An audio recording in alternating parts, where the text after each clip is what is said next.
You are listening to the Horse Radio Network, part of the Equine Network family. What a beautiful day for horses in the morning. You are listening to the #1 horse podcast in the world. Here's your entertaining look at the horse world and the people in it.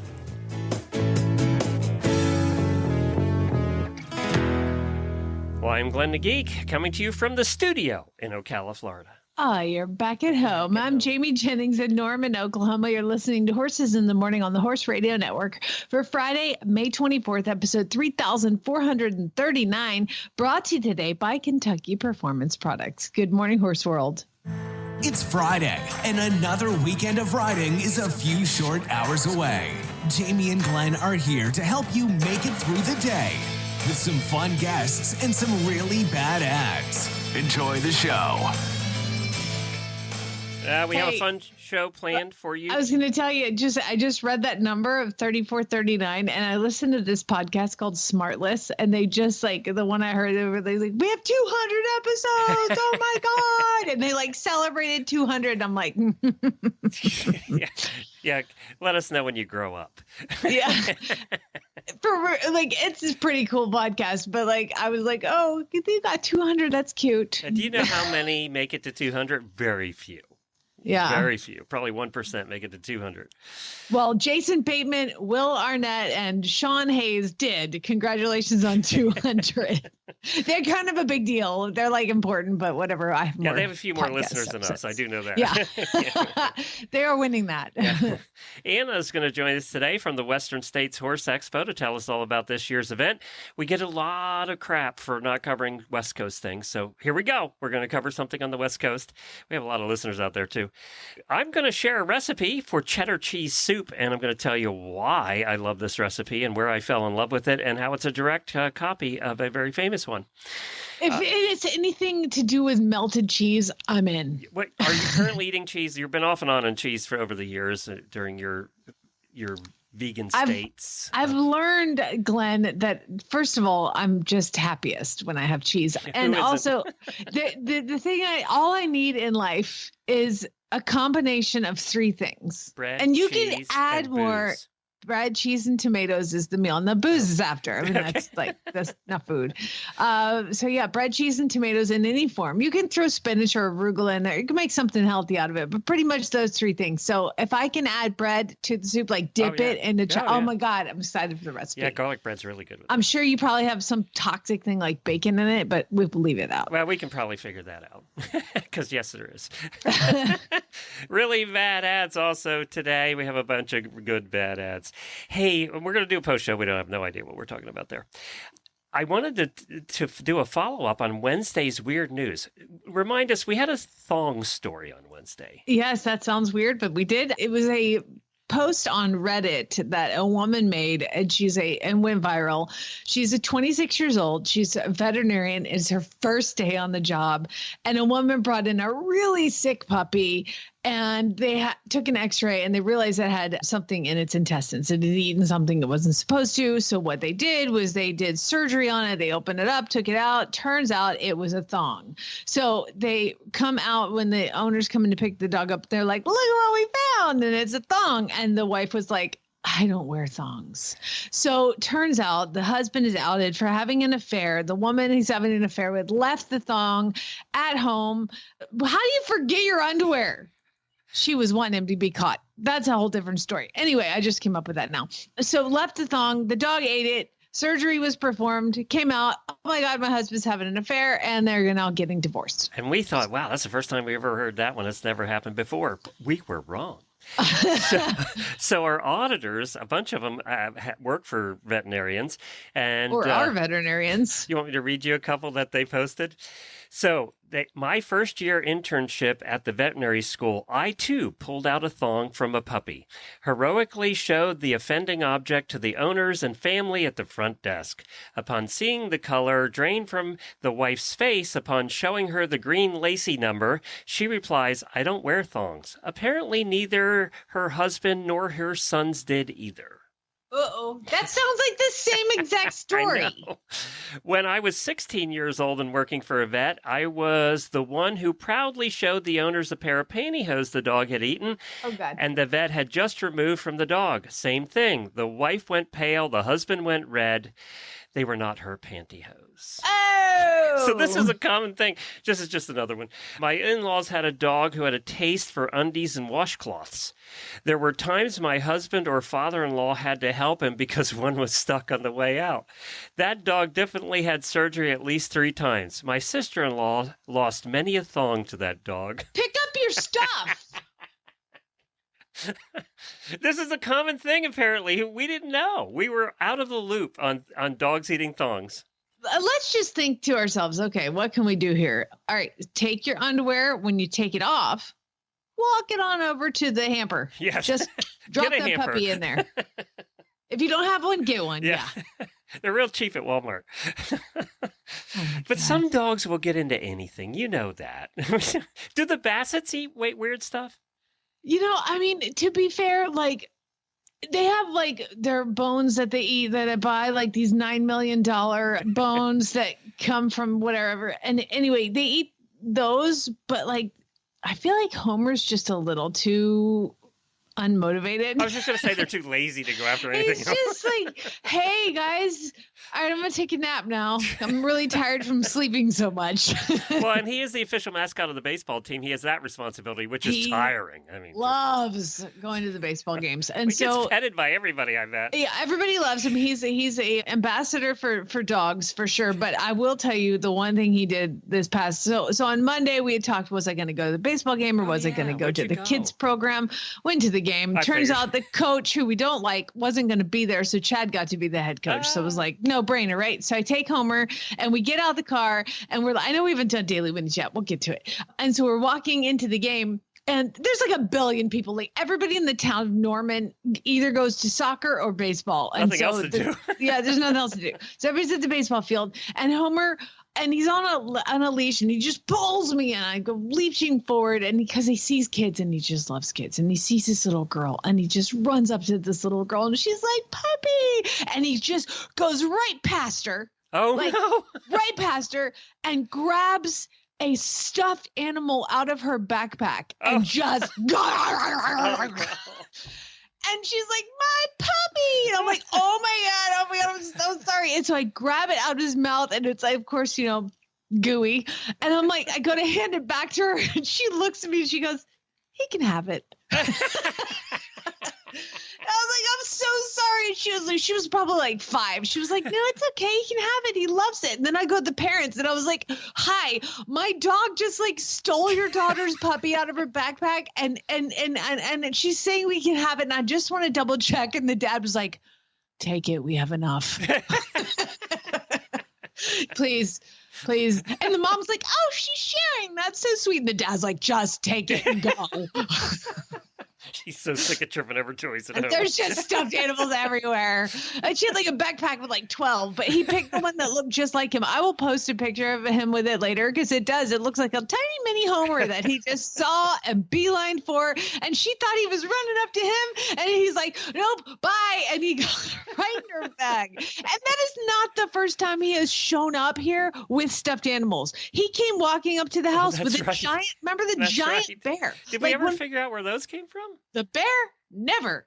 And never. Like he just walks out. And I mean, I message everybody around here like, "Hi, are you missing a giant teddy bear?" No.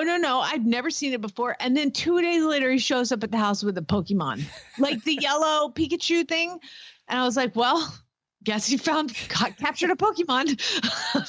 All right, let's do some Daily Whinnies.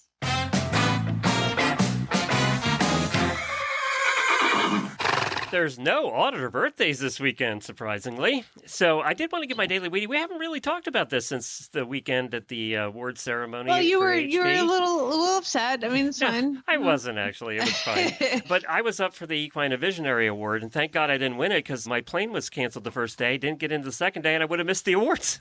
So Pony Club won the Equine Visionary Award this year. So congratulations to the United States Pony Club, 75 years old. Of course, Jennifer's a graduate of Pony Club.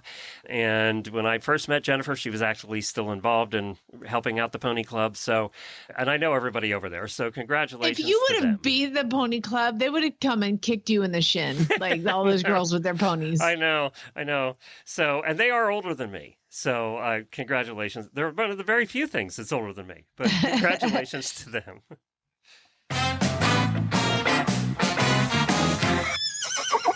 Kind of a double daily Winnie for my family here because it's Lucas's last day of school. And do you know what that means? That means he's going to be home all summer. Well, yeah, that means that today is field day. Oh. And field day is like the exciting, Go out and run around the track, do games, fun things. competitions. Yeah. And parent volunteers were needed. So my husband is currently probably keeping score in the 3-legged race at field day at Lucas's school. You're missing it. Well, I know, but I had to do this. So I had to miss out on field day. Yeah, you're devastated, aren't you? It was very sad, but I am not currently. And part of the reason that is this really sad. Like, so Lucas is in 6th grade, but he's supposed to be in 5th grade. And he would be the youngest person in 5th grade because his birthday's May 31st. So he's like almost 2 years younger than the kids in his class. And there is one girl who is such a bully because my son is not at an age where hormones have kicked in, but these girls are awful to him because he's like 2 years younger than them and they're so terrible. And so that was another reason I was like, Chad, you have to go and protect our son. They're going to be mean to him. They're so mean. Girls are mean at that age when they like you, right? She can't, but she doesn't like him because he's 2 years younger than her. Like, oh, she's so mean, and she's just like the total mean girl. And what's really, oh God, I was like, I will call her mama right now. She made a list, yesterday, and I'm like, that is mean girl BS drama, and I almost called the school. And Luke's like, Mom, please stop. Mom, please stop. Please. It's okay. It's fine. Everything's fine. So and I said, Lucas is the sweetest, most compassionate person on earth. So he would never stand up for himself with the no, girl. he doesn't want to get into it in trouble. He's like, it's okay. It's okay. She made like a fat kid list and put him as number 1. Like, I mean, that's horrible. That's horrible. So it was just really rude. So I sent Dad to school. I was like, you are going to be there on his last day. And then as soon as field day is done, he is not going to the class party. You are bringing him home. You are bringing him home because Chad's nicer than I am about stuff like that. Like, I'll get in a little girl's face. I've been teaching riding lessons for 20 years. I not have a problem talking to your child. They don't like that at schools, really. No, so really it's probably better I didn't go. But yeah, so that I think all Chad that. would be more diplomatic. He has to deal with people on an airplane. So he runs fighter squadrons. He's way better at like being politically correct and pragmatic. I will tell you though that you'll appreciate this. So again, I said Lucas's birthday is May 31st, but Chad's going to be gone on a flight. He's flying that day. So we decided to have the party on the 29th. So May 29th, I'm having a bunch of kids come over and we're having like a slumber party. No, this is like 4 boys only that are his age. And so they're all coming to the house and they're sleeping over. We're going to have like pizza and all the kinds of things that kids like to do. And I sent out all the text and I'm like, oh God. Chad, honey, we scheduled the party for the 29th. And he's like, yeah. I'm like, does that date ring a bell to you at all? And he's like, what? I'm like, May 29th. And I'm the one who scheduled and sent out the invitations. That's our wedding anniversary. Well, happy anniversary. We're so bad. Neither one of us were like, I mean, it didn't even ring a bell. Have family time. Yeah. I'm going to have 9 prepubescent pre-teenage boys in my house. Like, awesome. Happy anniversary, hon. Well, I know what won't be happening that night on your anniversary. Damn right. Well, we're going to get to our first guest right of this word from kppusa.com. But I wanted to mention, remember I was out at the barn recording on Monday, and the minute we stopped recording the post show, a teenage red fox ran right by us, right by the barn. I mean, within 20 feet of us. Oh, well. A teenage red fox. All those years Jennifer spent fox hunting, she probably saw foxes 2 times. And here we are. She didn't even have to get on a horse. Don't need hounds or anything. Just ran right by us. Hey, So, how's it going? Catch me if you can. we were sucker. joking about that, about how all that time she spent fox hunting and she really never saw any foxes. And here we go, right by the barn. And he was a Exactly. teenager. It was kind of straggly, skinny looking, but he was definitely not full grown. So teenage foxes look the same as teenage boys. Yeah, well, scraggly here's what you can't have on your new farm is chickens. No, You'll just no, feed the it fox. won't be chicken. He'll look real fat real soon. Yeah, I can't eat eggs. I'm allergic to them, so no chickens. We wouldn't Oh, have by the anything to do way, with the eggs. I would also, before we call our guest, I will tell you know what? I'll tell you after the guest All right. what I am doing Saturday night for Farm Boy. Okay, that's coming up right after we hear from Kentucky Performance Products and Anna from the Western States Horse Expo. This nutritional minute is brought to you by Kentucky Performance Products. Biotin is a B vitamin and has become commonplace in feed rooms across the world because of its reputation as an effective hoof supplement. An interesting fact that was discovered by researchers looking at biotin's impact on hoof quality was that horses with normal blood levels of biotin still had poor quality hoof horn, and that despite normal blood levels, horses responded to high doses of biotin given orally. This tells us that unhealthy hooves are not necessarily a result of a deficiency. Over the years, multiple other studies have found a statistically significant improvement in overall hoof condition when horses are supplemented with at least 20 milligrams of biotin per day. Researchers found that if improvement in hoof quality was seen within 8 to 15 months of supplementation, the horse would need to remain on biotin the rest of its life to maintain that improvement. Other nutrients such as zinc, methionine, and iodine can also affect hoof quality. A well-balanced hoof supplement will contain all of these nutrients in addition to the 20 milligrams of biotin per serving. When you're looking for an affordable, effective hoof supplement, we recommend Caraform Hoof and Coat Supplement. If you want a show ring shine and strong, healthy hooves, you can count on Caraform. You can learn more about Caraform at kppusa.com. Got questions about your feeding program? We can help. Email Karen at questions@kppusa.com or call us at 859-873-2974. Well, hey, Anna, thanks for joining us from California. Thank you for having me. You know, our latest American Horse Council survey, we do an episode of this show with them once a month, showed that California is the second largest state for horses. And, you know, when I think it's like New York. Some of us who have never lived out in the West Coast, we think of New York as the city and there's nothing else, right? And we think of California as Los Angeles and there's nothing else. So when we hear the statistic that it's the second largest state for horses in America, it kind of surprises some of us. Oh, I know. No, most people don't think about it at all. And you're in Sacramento, of course, and that is horse country up there. Jamie is a Monty Roberts certified instructor and has been to Flag Is Up Farm about 100 times. So, you know, we know that area and know how horsey it is. Yes, it is. We have so much land around the city, so it's a huge area for horses. A lot of disciplines are based out of here, all the way up over to the north and across over to Nevada. That accent, though, you are not from California. No, I'm not. I've been here for 25 years. I love it. And I've been working out here at the Marietta Equestrian Center for 8 years. And it's fantastic. It's so much fun to be out in the horse world and being a part of this venue and as many competitions as we have here. Now, is it Marietta? Yes, Marietta Equestrian Center. We're one of the largest private equestrian centers on the West Coast, and we host, I think, about 60 to 65 shows a year. Wow. One of them being now our Horse Expo, which moved here in 2019. And that's the Western States Expo. That's what we have you on to talk about today. Yes. So I know the Western States Expo has been around for a while. It was around before it moved to you guys, right? Correct. It was founded by Mickey Nelson back in, I think, 1999, and was predominantly always at Cal Expo in Sacramento.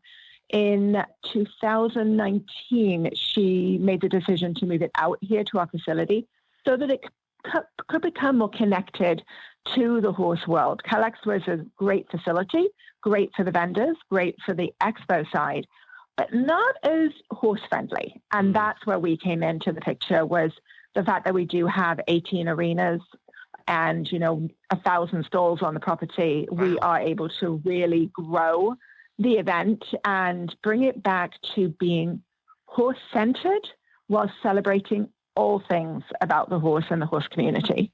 So before we get to the Western States Expo, so the Equestrian Center, do you do mostly English stuff or Western stuff or both?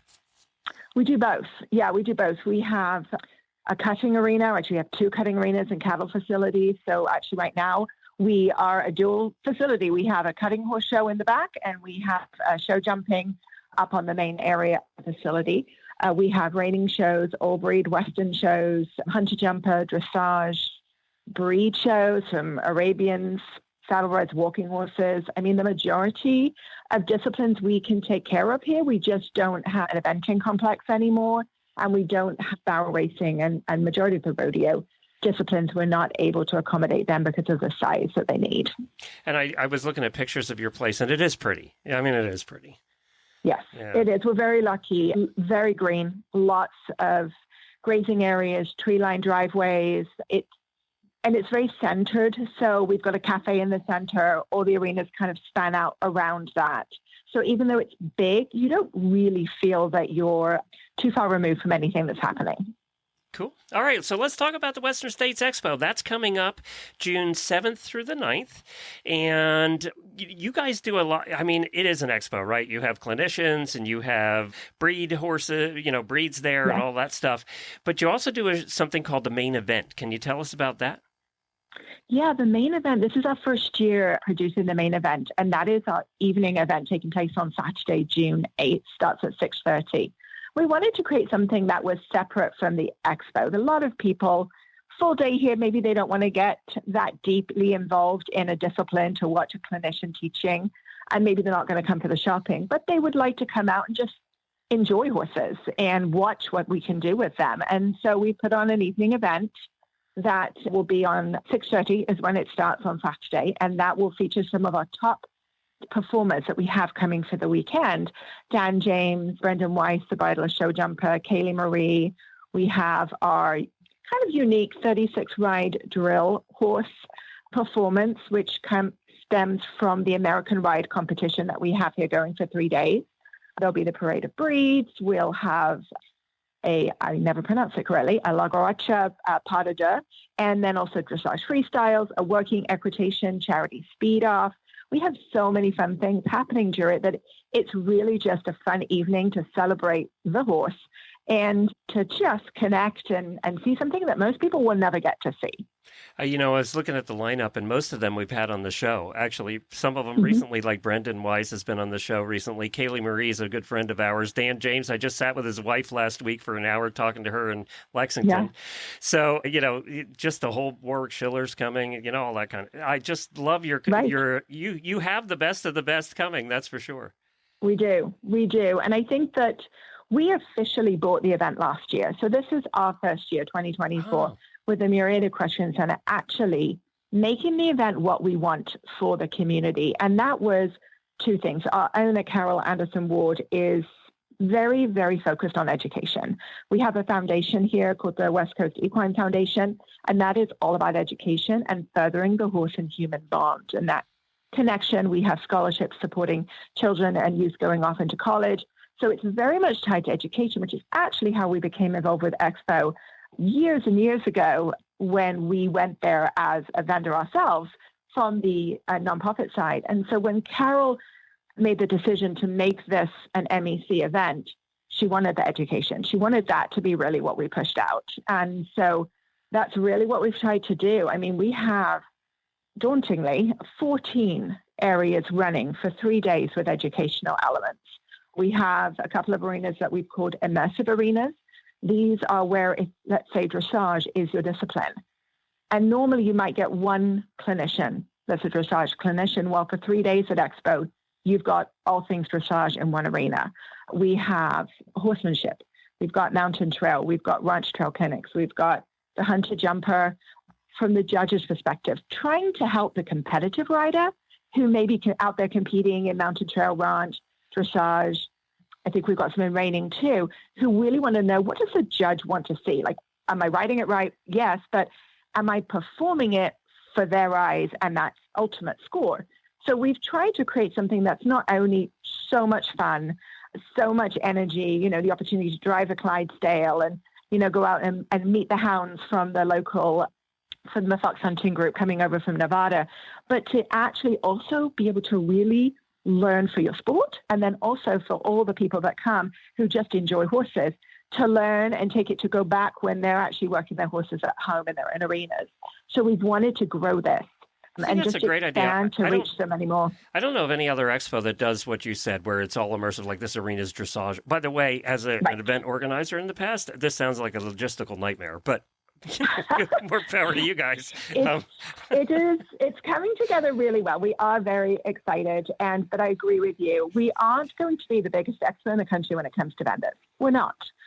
But also, having experience and gone to many expos, I get lost between, what am I there for? Am I there to shop?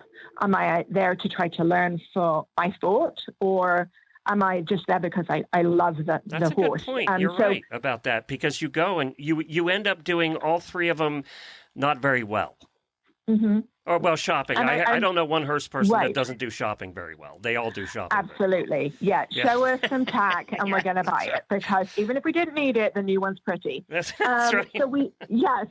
I resemble that remark. I know. My daughter alone has about 15 saddle pads in all different colors. My husband's always like, how many horses do we own? Okay, one. But that's exactly the point. And also, being an equestrian venue, our vendor areas are very different. So what we do is we take our covered arenas, we flatten, we bring in AstroTurf, and then we build the booths. So our vendors are very, very connected to the fact that you are at an equestrian property. You have horses riding up and down the road surrounding your arenas. And the people with the breed horses in particular, because these horses are so wonderful and so used to the public, they just walk around throughout the event. And so, you could come out of our, one of our marquee areas and stop and meet the gypsies or the Clydesdales or the minis. And it really is a connected event. And that's part of what we're trying to do, is to create a community that support all of these different elements within the equestrian world. Because we know, like you said at the beginning, how huge the equestrian world is, but also that massive economic impact we have to our local community, to our state, and really be able to kind of take that and give back to businesses just starting, or the tack shop that is competing with the online group. And, still you can go and actually smell the tack, feel the tack, do all of that actually we need. And we've always wanted, from being children growing up in this. Well, it is coming up on June 7th through the 9th at the Murrieta's Equestrian Center in Sacramento, California. Thank you for joining us today. And for all of our West Coast listeners, give us a report when you're there. Let us know. Let us know how many more saddle pads you bought. We want to know that too. Right. Thank you so much for having me. All right. A lady never tells, Glenn. A lady never tells. No, we don't. Anna, thanks a bunch. Talk to you soon. Good luck. Thank you. Bye. Bye. That sounds fantastic, actually. It sounds a little different than the other expos out there, and good for them for attempting to do that. We always said that they need to change it up, and it sounds like they're changing it up. I actually think that having the various disciplines go all day, so if you wanted to sit all day in dressage and watch the various clinicians in dressage, that's a great idea. Because how much would you pay for that if you were doing it as going to a clinic, right? I know. You'd pay hundreds of dollars to do that. All right. One of our terrific sponsors is Kent. Why don't you tell us about Kent, and then I'll do a recipe. Well, no one knows your horse's thoughts, emotions, and moods as well as you. Just as in touch as you are with their personality, Sentinel's expert nutritionists are in tune with their dietary needs, with feeds in the form of extruded nuggets to provide exceptional nutrition and formulas made for every stage and life activity. Sentinel's wide choice of carefully crafted feeds makes it easy to find the perfect fit to better your horse's health. Learn more at feedsentinel.com/horse radio network. That's feedsentinel.com/horse radio network. So one of the reasons that we moved to Florida was we love Disney, and before the crowds got excessive and you couldn't get on rides anymore. So when we first moved here, we had annual passes to go to Disney World, and one of our favorite things As every grown man does I know. without children. We had there's more of those than you would think. So we would go to Disney probably once a month. You remember those days? We'd go to Disney about once a month when we first moved here. And one of our favorite things to do was the Epcot Food and Wine Festival. And they set up little booths all around Epcot, and you basically eat your way. They serve like appetizer portions, and you basically eat your way around the entire day. And some people drink their way around the entire day because every one of the booths has their specialty drink from that country. By the way, that is a challenge that I did as a young dumb idiot. Was you go to Epcot and it's called Drink Your Way Around the World, right. and you get the drink from every country. And let me just tell you that the Disney security guard who escorted me out on the second time I did it was very nice, and I appreciated him staying very kind. You weren't the only one to be escorted out either. No. There was a group of us. We did it, though. I did it. And now you couldn't get me to drink one thing and then another for nothing. I mean, nothing. Yeah, but the problem with that is you're really mixing. You're really mixing your drinks. Oh, man. It's not like having 12 beers in a row. I was like, come on, officer. Can't you put us on at least one ride? Like, we just want to ride one thing. No, you're going to have to leave. No, they really want you throwing up all over everybody else on the ride. Yeah. I mean, it should be fun. Le Cellier is the restaurant in Canada, and they have the Canadian booth. And the one thing that I absolutely loved, Jennifer did too, we got it every single time we went, was the cheddar cheese soup. And you know how you can go online and find the recipes for various popular recipes at restaurants around the country? Well, I found this one. I may have tweaked it a tiny bit. But this is the recipe for the cheddar cheese soup that you can get at Le Cellier restaurant in Canada, and I hope they don't sue me. So I didn't make it up. I just found it. But I make this all the time. Absolutely love this. Not so good when it's 95 degrees out, but when it's a little bit chillier, it's excellent. And if you make garlic bread with this, it is terrific. So now you could cut this part out. You need a 1/4 pound of bacon, finely chopped. Everything's finely chopped for this. I mean finely chopped. Even run it through the food processor chopped. Is it cooked bacon? Yeah, that's the first thing you do is you cook the bacon over a medium heat. And basically you want the fat is what you're getting out of the bacon. I don't know what you could use to substitute for that. I don't know if you would have to. But this cheese soup recipe has some different things in it, and it's why it's so tasty. And then you do a medium red onion, and again, you put everything here is in the food processor. You want all of this finely chopped, no chunks. Celery, you're going to finely chop it. Carrots, you're going to finely chop it. You need some flour, some milk, some chicken stock. You could use vegetable stock just fine. You wouldn't know a difference. You need 12 ounces of grated white cheddar. That's important. Find the white cheddar. You need Tabasco sauce and Worcestershire sauce and Moosehead Canadian Ale. Now, you can substitute that, but it's got to be ale. It can't be beer. You got to have some thicker ale. And it's important that your ale's at room temperature too. That makes a difference when you're making the soup. And all you do is in a large pot, you cook the bacon over medium heat, not till it's crispy, just till it's wilted. You add the onions, carrots, and you put those in the pot and cook them with the ale until they're cooked through. You sprinkle in the flour, basically make a roux. And then you said ale. So you add onions, carrots, and the onions and to the bacon? Yeah, sorry. You add the onions and carrots to the bacon, right? And you just cook that till they're cooked. And it doesn't take long because remember, you put these in a food processor, they're chopped. It's more like mush than it is, chopped up vegetables. And then you sprinkle in the flour and you make a roux till it's thick. And then you stir in the milk and the stock a little at a time, blending it the whole time because you're basically blending it to the roux. And then once you do that, you just simmer it for 15 minutes. You haven't put in the rest of the ingredients yet. That's just so basically it's just the basic ingredients, your roux and your stock and your milk. And then you remove it from the heat and you whisk in the cheese, the Tabasco sauce, the Worcestershire sauce, and the ale at the end. So they don't cook at all. You add salt and pepper, and that's it. You have cheese soup. So 15 minutes, that's fairly easy to make. It is so good. I have had cheese soup at restaurants, but it's boring. It doesn't really have much tang to it. So what's the different ingredient in The this Tabasco sauce and the Worcestershire sauce. Okay. And of course your ale gives it flavor too, right? But the Tabasco sauce, because it's 3 dashes of Tabasco and a half teaspoon of Worcestershire. So that's just enough to give it some tang. And it's really good. It's just really good. I mean, if we went to the Food and Wine Festival, this is the first thing I went to every single time because I didn't want to fill up on the other stuff before I got to the cheese soup. And now I will say it doesn't keep really well. So like as a leftover, you can Gonna have to finish it. yeah, Oh, darn it. to finish it. You really do. But when you'd get, some French bread with this, oh, so good. It's so good because you're going to sop it up. But anyway. Sliced tomatoes on the side, bread, cheese, tomatoes. You can put some Done. healthy stuff if you want. But I will put the recipe in our show notes so you have it with the exact measurements and everything. It's easy to make. It's very good, and I highly recommend it. So let me know if you make it.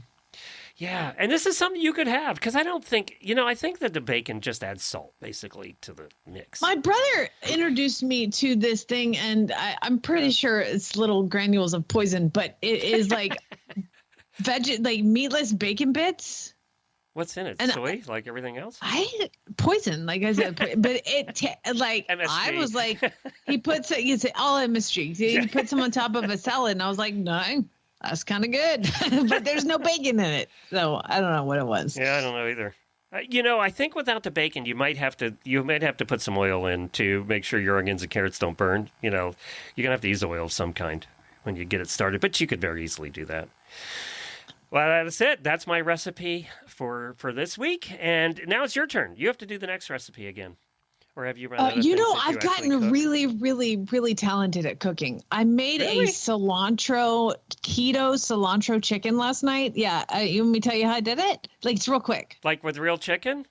The real chicken. Oh. So a keto cilantro chicken. Now, you didn't eat it. No, I didn't eat it. But what I did was I went to Costco and I bought this package of cilantro chicken. And I took it home. And I cooked it. I was going to say, you weren't touching the chicken. I'm really talented. I've gotten really good at cooking Costco food that's already cooked. I'm so good. You have brought some fun recipes to us, though. You really have. I know. I actually do like to cook. You're a better cook than you let on. Right now, I am knee-deep in gardening, Glenn. Okay? Oh, so you're planting all the plants? I've planted all the plants, and here's what is so weird. So I don't know if this is normal for people, but I put the garden in the same spot as I did last year, and I had like 9 billion tomato plants. I had so many tomato plants. They were just like everywhere. And at the end of the season, I was like, I'm done. Like I'm done. Like it was like a jungle in there. There's mosquitoes, and I'm like, I'm done. I have 900 cans of tomatoes that I've canned. Like I'm good. So I left it. So we till it all. We shred it all. I used my tiller. I planted a reasonable amount of tomatoes, like maybe 6 tomato plants, some jalapenos, because I love canning those too, pickling those. And then I did like a couple unique things, like some watermelon and some squash. But like, I mean, I used the same amount of space. But I'm out there yesterday and I'm like, what the heck I'm like trying to pick weeds. And I'm just like, this is not a weed. There are probably 600 volunteer tomato plants that have popped up. Did you not have a hard freeze this winter? We did. I don't know why things are alive, but we just tilled it like right where it was. And now I'm like, oh my God, like I feel like I'm murdering my children. So I plucked them all and I put them all in a bucket. Like I got to dig a couple out. They're so big. And so I plucked them all and I gave them to a neighbor and he's planted all of them. I was like, I can't murder these babies. They're like my grandchildren at this point, you know, like, I feel like I was like emotionally like upset. think I was like, I stepped on one. Oh my God, I stepped Well, on this is one. your Like, food, right? I mean, do you plant cherry tomatoes, big tomatoes, a combination, or just all one?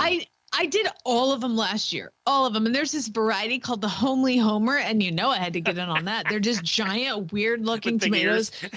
And they were just so hard. So I was like, I'm just going to, and cherry tomatoes got exhausting because you pick and pick and pick and pick. And then you get like a handful of stuff. So I was like, I'm not doing those. I'm just doing regular beefsteak tomatoes, just regular normal ones. Now I don't know what the hell's out there. They're everywhere.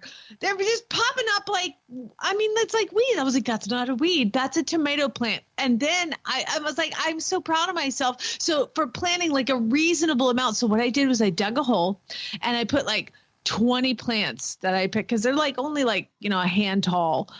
I put 20 of those in one hole and I was like, the strongest cells shall survive.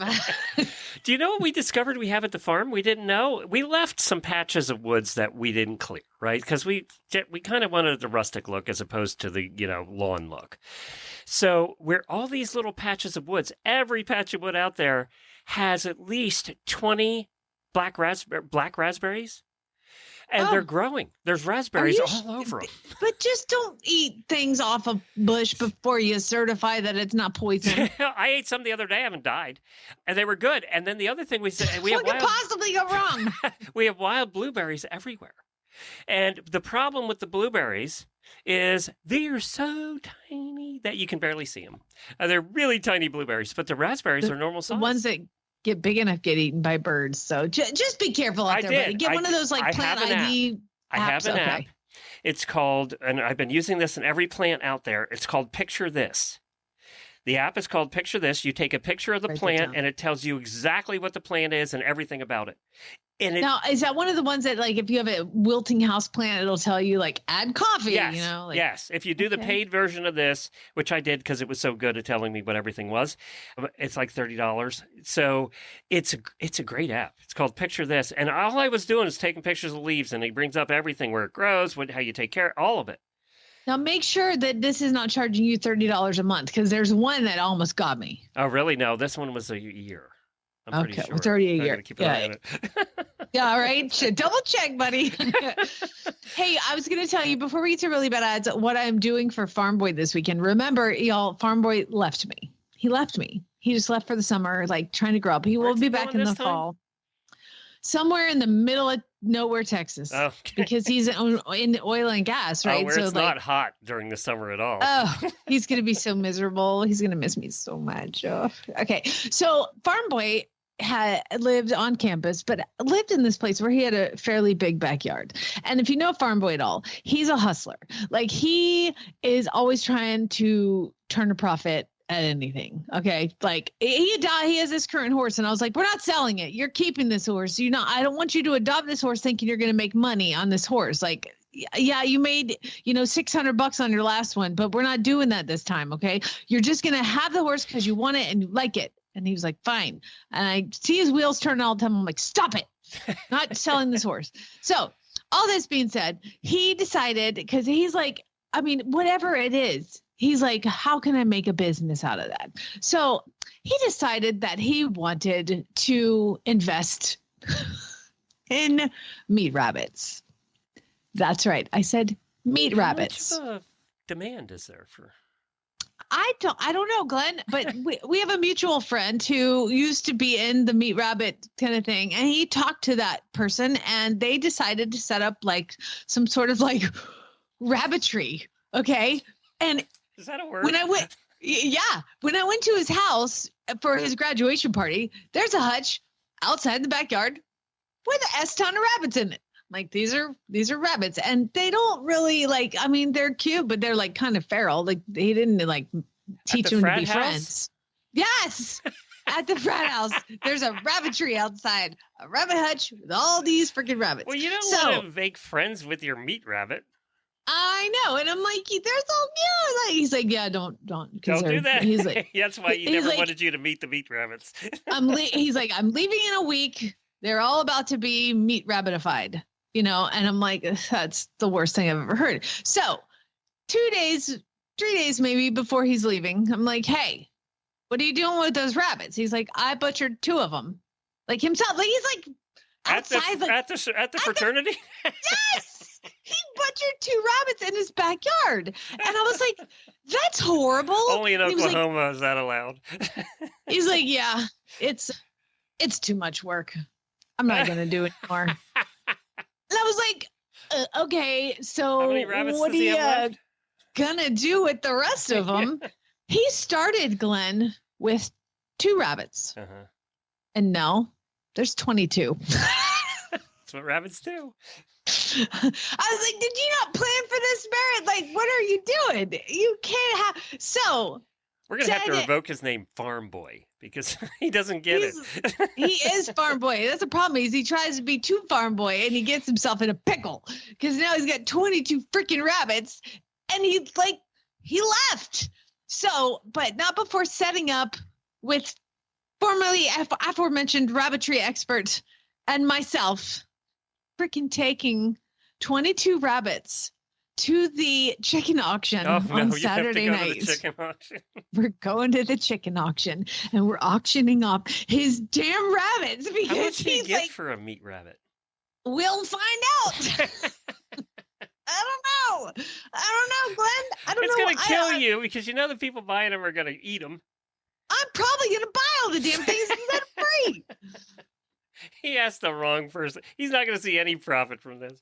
I mean, it's a little girl that wants to snuggle on. You can just have it.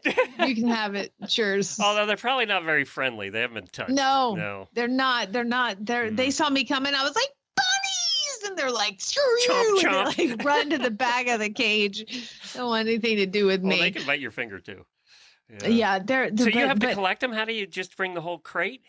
Okay, I'm going to dime out the former rabbitry expert. It's Ginger, who lives here on the property in the tiny house. She had rabbits all growing She have up. a big net.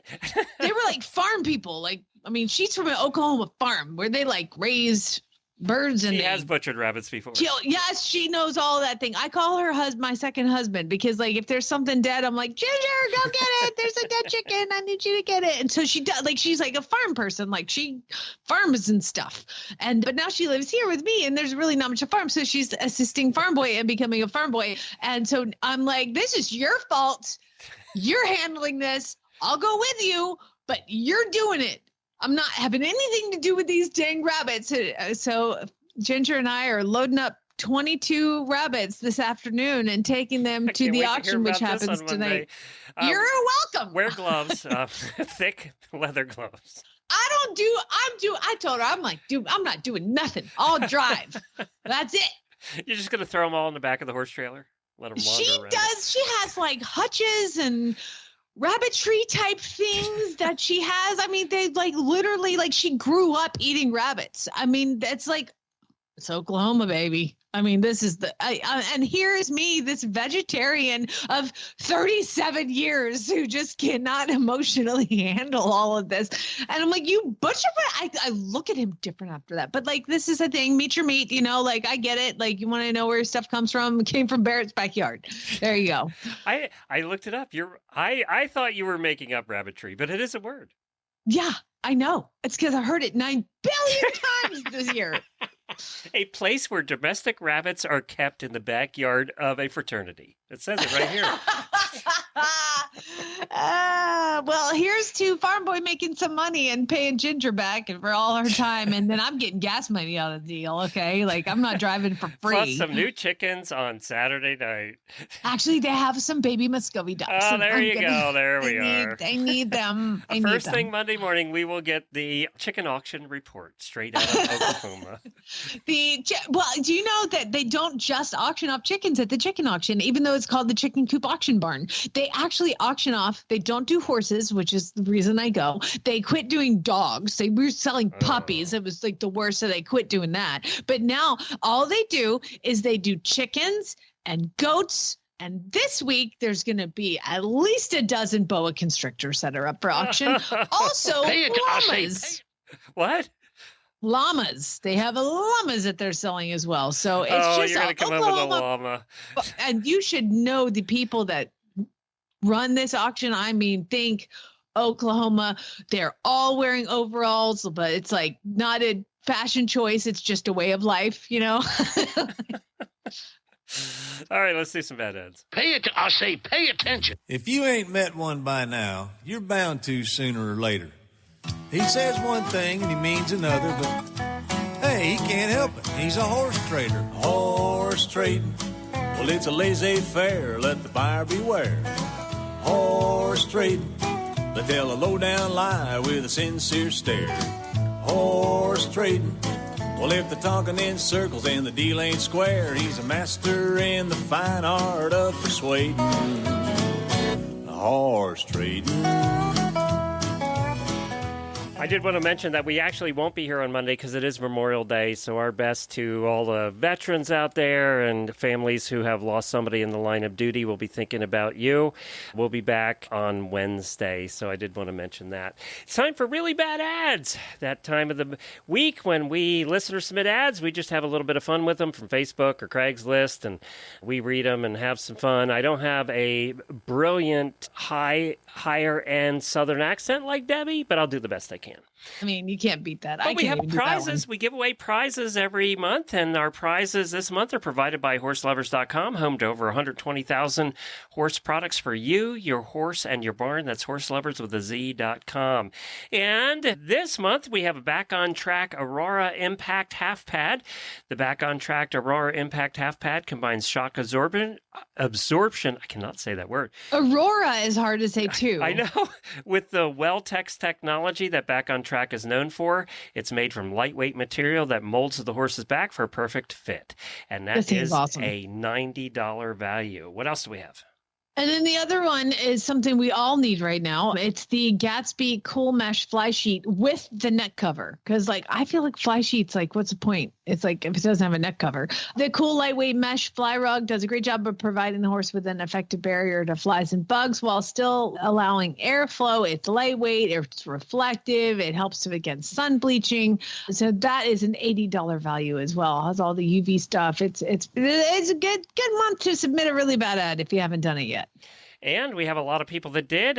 We won't have time to get to Katie's or Aaron's, but you are entered into the drawing. Okay, the first one, I'm going to read it, and then you're going to describe the pictures. Oh, good Lord. Okay. This is Joe Lynn sent this one in. I don't know where it's from. 8-year-old male, really healthy and calm. He's a winner, really fast and strong. I definitely would keep racing him, but new horses are coming in. Retired from racing last year. PM me for more info. Serious buyers only, please. 6XXX. Best offer, will not go lower. Now, Let me explain this to this person. Best offer means that you'll go lower. Wild Bee, the best barrow horse. Located, that's right, the sentence said Wild Bee, the best barrow horse. No idea what that means. Located in Meridian, Idaho. Oh, here we go. It's Idaho. He's ready for his new career. Now, keep in mind what they said. Not been racing him till last year, and he's feral since then. And now describe the pictures of this horse. They said he's really healthy and calm. He's really calm. He's so calm that the first picture is him on a hot walker rearing up to the sky. He's standing on one tippy toe at this point. Why do you post a picture of your horse rearing when you're trying to sell it?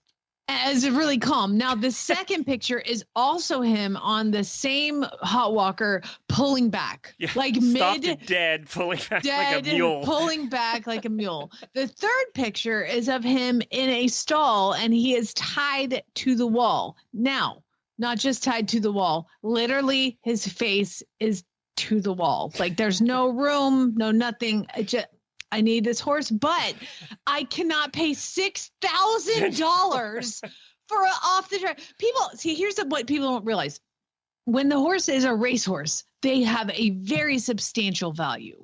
When they are not a racehorse anymore, they become no value. They have very little value. It's just the potential of what the person who wants the horse to train it for a second career is. And I've had to have that discussion with people before. No.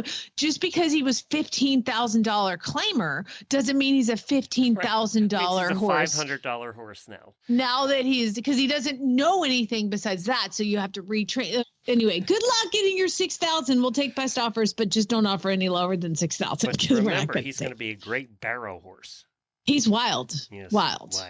Yep. Lorene sent in the next one. By the way, if you read your own, you get 2 entries into the drawing. And I think Lorene won something about 2 months ago. Good morning. It's Lorene Barden, and I'm going to read a really bad ad. And I have a Craigslist ad, not for a horse, but this is for a vase. Okay. Pleasant vase, $7. And there's a picture. It's a green vase. Looks like something somebody made in pottery class. And the ad reads, "Here we have a very pleasant vase. It holds flowers very well and is quite aesthetically pleasing. It does not leak. It is not haunted by any ghosts of any sea captains and will hold large numbers of flowers. In summation, please buy my vase. Condition, excellent." And that's the ad. So if you want this person's very beautiful vase, it's all yours. Thanks for listening. Bye. So I listened to comedian Nate Bargatze, and he's talking about how, because this vase was $6-7. Yeah. And he's like, my wife sells things on Facebook Marketplace. Do you know how I know that? Because somebody showed up at my house to collect a $7 pair of jeans or something like that. And he was like, my wife could potentially make $20 on selling this thing, or we could get murdered, like one or the other. So he's coming to your house for a $20 item. It's $20 or murdered. And she's willing to take that chance when she knows I'm the one who's going to answer the door. And I think about that, like $6, just donate it. Who drives for God's sake to buy a $7 vase any distance? No, I don't know. Now, Jennifer's kind of a master at selling inexpensive stuff on Facebook Marketplace, but she always meets him at the grocery store about 2 blocks away. See, that's smart. Yeah. So apparently my wife at least doesn't want me killed. There's that. That's good. So she's willing to get killed in a parking lot. Yeah, but apparently. Not going to involve you. Apparently. Sandy sent this one in, and it is a ad for a beautiful rooster. Free rooster, 2 years old, hatched right here on the farm. Named him Miracle, as we previously did not have a rooster. That's not a miracle. Glenn, there's no baby daddy on the farm. How did he happen? His name is Miracle because there was no rooster. That's a miracle. And it also goes on to say that he is not petting zoo material. No, none of them are. He looks mean too. Named him Miracle, as we previously did not have a rooster. That's funny, Sandy. Jennifer and Marie sent this one in. Big red roan colt will probably buck like the devil. We have a theme today already starting. Big red colt will probably buck like the devil with a knot in his tail. Oh, by the way, there are more analogies in this paragraph than I have ever seen in one paragraph. All right, I'll count them. Okay, you count them. Let me start over. Big red roan colt will probably buck like the devil with a knot in his tail. 2. Think he might prowl around the country like a cougar and 3. outrun a Wyoming stiff wind. 4. He'll be sure-footed and have a decent-sized hoof. He should be able to swim like a duck. 5. Are we on 5? 5. Yeah, 5. He's got a good eye, but not a kind eye. What does that? That good is, if it's not kind, it's not good. He ain't skittish and will run towards pressure. Nice ears, nice head, although he has more swirls on his forehead than a hippie's tie-dye t-shirt. 6. He got a hip on him like a spinster librarian. 7. I am not making this up. He'll make a hand a good saddle horse. He'll make a poor hand go get a job in town. 8. He ought to be worth at least a couple of grand and a sack full of Turk's Head marbles. 9. And a couple of good pocket knives. 10. I don't know. What I don't know what Turk's Head those things marbles? mean. I don't know. I don't know. For more info, call. How many did we get? 10 in one paragraph? I think so. I don't know. I lost account. That is Do you like think this person speaks like this, or this was AI? Just so you know, this is a Mustang. Like, he's got his neck tag on him still in the picture. Beautiful roan Mustang No heart. Clearly these people could not train. So I'm going to need to No call heart. them. No heart. The only other person I know that speaks like this is Tempe.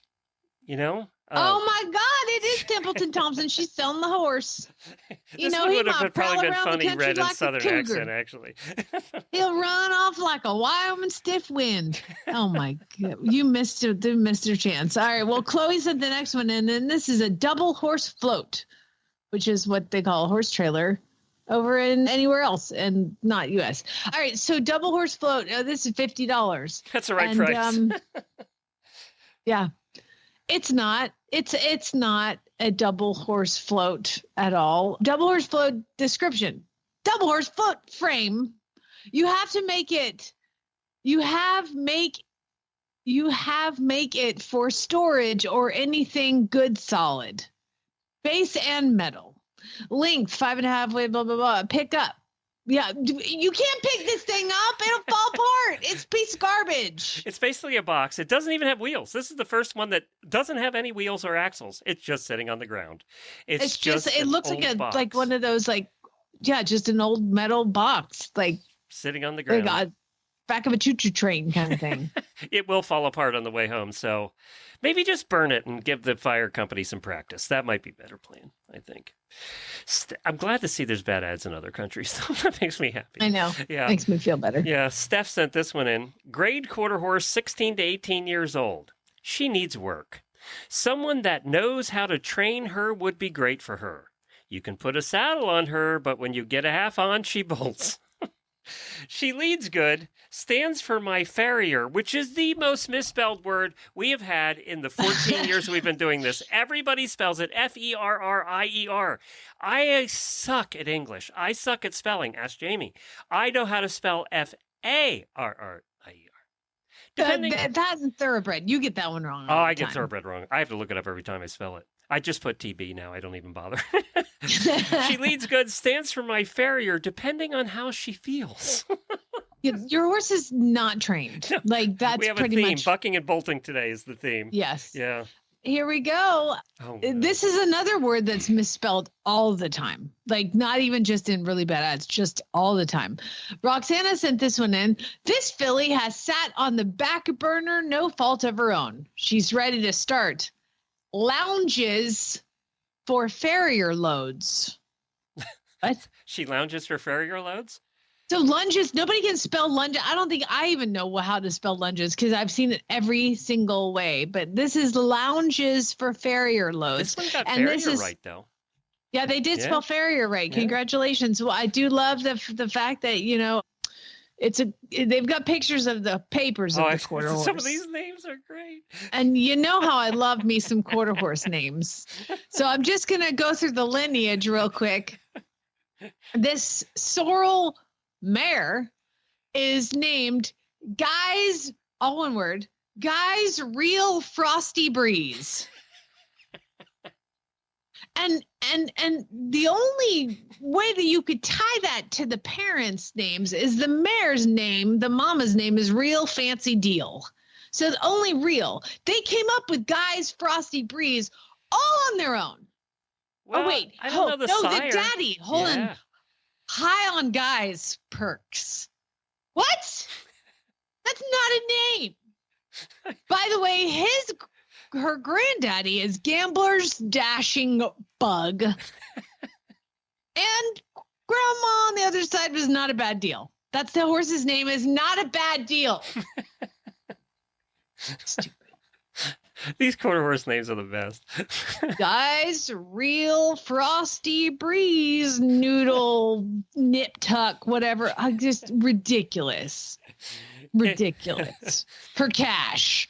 You got to throw that in there. Kim sent this one in. $1,200 takes him. Doesn't buck when you saddle him except for when he does. Again, bucking. Oh! We have another bucking one. Doesn't buck except when he does. Hard to catch. Bites when handling, but sweet as pecan pie when feeding. No, he's not. He is sound, though. Well, that's good. Love him, catch him, or give him to your ex's new boyfriend. It actually doesn't say that, Glenn. It says love him, can him, or give him. Do you know what that means? The only canning I know is in a jar. Yeah, and that's what they do with horses. They send them to the canners. I hope they didn't mean that. I hope it's a misspelling. Don't take your horse to the cannery. That's like old school, right? But love him, can him, or give him to your new ex. Oh, your ex's new girlfriend. Yeah, but I love this last line. Just get him off my property. If you think it's ulcers, just buy him. How many comments did she have saying it was ulcers? Oh, my God. We have a lot of buckers today. Boy, if you want deals on some buckers, we got them for you today. Oh, no soul. This one comes to us from, let's see, what does that say? I can't see. Allison sent this one. My stupid Pacific thing Northwest. Okay. Yeah.